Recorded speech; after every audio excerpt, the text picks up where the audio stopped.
because we know that this crisis is a manufactured crisis. They've been starving the system. They've been cutting jobs. They've been worsening working conditions so that they can pretend that privatization is the only answer. And this is what happens when you elect a hash dealer and a banker to government. Because what they want to enrich is their friends. They're not in this for the average Ontarian. They're not in this for the average Canadian. They're in this for themselves. They're funneling the money up. Doug Ford has been privatizing healthcare for the past several years. You got Bill 11 in Alberta that is testing us. They want to know what it's going to take before we actually fight back. And if we want to look what happens when we don't fight back, look to the south in Minnesota, folks, because it's coming for us.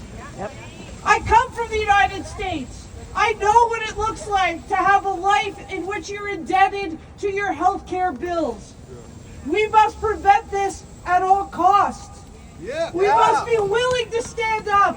We must be willing to say no. We must be willing to put our bodies on the line when they'd rather spend $9 billion on private staffing rather than adequately staff the public system like they're doing in Ontario.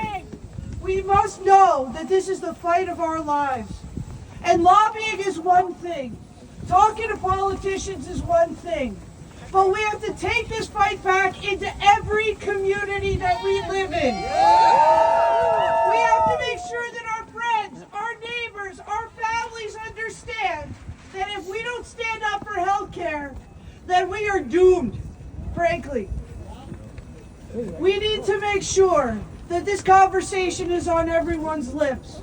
We need to make sure that we understand that it is all workers for Medicare, all workers for public health care. It's not just nurses, it's not just hospital professionals, it's not just doctors. This affects every single worker in Canada. That's right. And what I gotta say is you've heard a lot of us talk about fighting, and you just heard Pay talk about when we fight, we win. And so I'm gonna echo that by saying, and you're gonna chant after me, I